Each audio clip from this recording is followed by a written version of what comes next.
আসসালামু আলাইকুম ফ্রেন্ডস, কেমন আছেন সবাই? আশা করি সকলে খুব ভালো আছেন। শবনমস কিচেন ফর ইউতে আপনাদের সকলকে স্বাগত জানাই। একটি ডিম ও কলা দিয়ে খুবই মজাদার একটি নাস্তার রেসিপি নিয়ে হাজির হয়েছি। এটি বানানো যতটা সহজ, খেতে কিন্তু ততটাই টেস্টি এবং ততটাই মজা। বাচ্চাদের এই ধরনের একটি রেসিপি যদি আপনারা বানিয়ে দেন, আশা করছি তারা যতটা পছন্দ করবে, বাড়ির সকলে ছোট থেকে বড় এটি খেতে খুবই পছন্দ করবে। তাহলে চলুন দেখে নিই আজ আমি এটি কিভাবে বানাবো। প্রথমে এখানে আমি 1 কাপ ময়দা নিয়ে নিচ্ছি।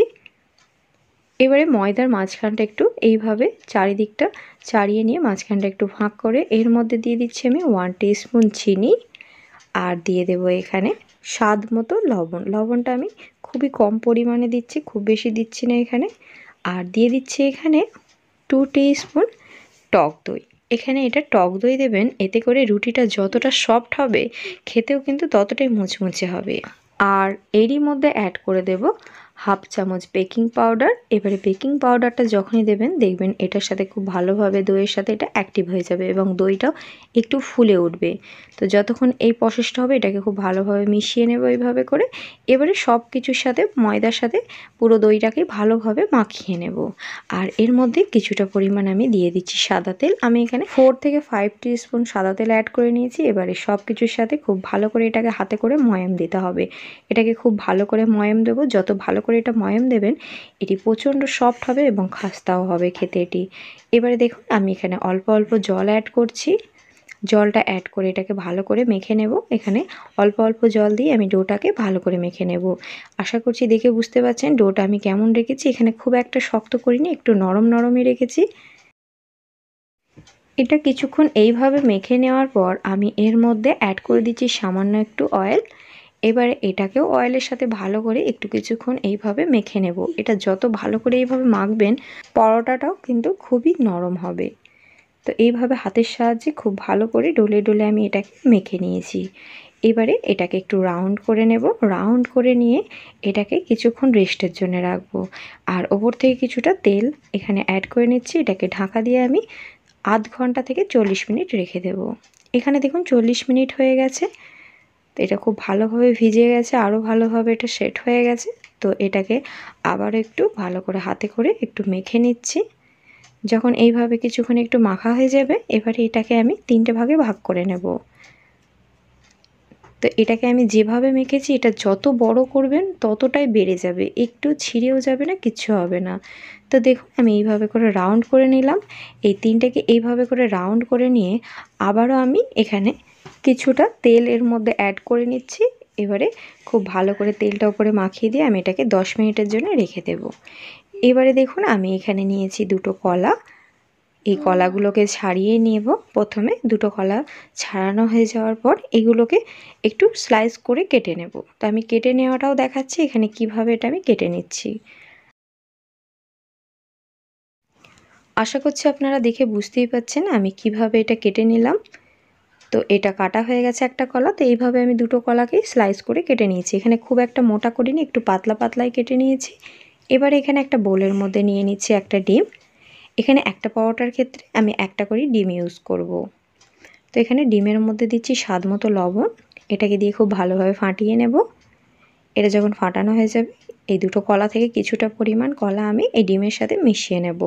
এটাকে ডিমের সাথে ভালো করে মিশিয়ে আমি সাইডে রাখবো। অপর দিকে দেখুন এখানে 10 মিনিট হয়ে গেছে। এখানে এবারে একটা গুটিকে নিয়ে আমি ভালো করে এটাকে বেলে নেব। হাতে করে বাড়ালে এটা কতটা বেড়ে যাচ্ছে আশা করছি আপনারা দেখে বুঝতেই পাচ্ছেন। তো এখানে মাখাটা একদম পারফেক্ট হয়েছে, তার জন্য কিন্তু এটা খুব ভালোভাবে বেলা যাবে। এটাকে আপনারা যতটা বাড়াবেন ততটাই বাড়বে, একটু ছিঁড়েও যাবে না, কিচ্ছু হবে না। তো দেখুন আমি এখানে এটা ভালো করে বেলে নিয়েছি। এবারে হাতে করে এটাকে একটু 4 চৌকো মতো করে নেব। তো আরও কিছুটা আমি হাতে করে বাড়িয়ে নিয়েছি। এবারে এখানে তাওয়া বসিয়ে নিয়েছি।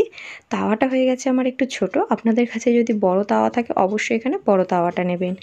এবারে আমি এর মধ্যে কিছুটা তেল অ্যাড করে নিয়েছি আর ওপর থেকে এই রুটিটা এর মধ্যে দিয়ে নিচ্ছি।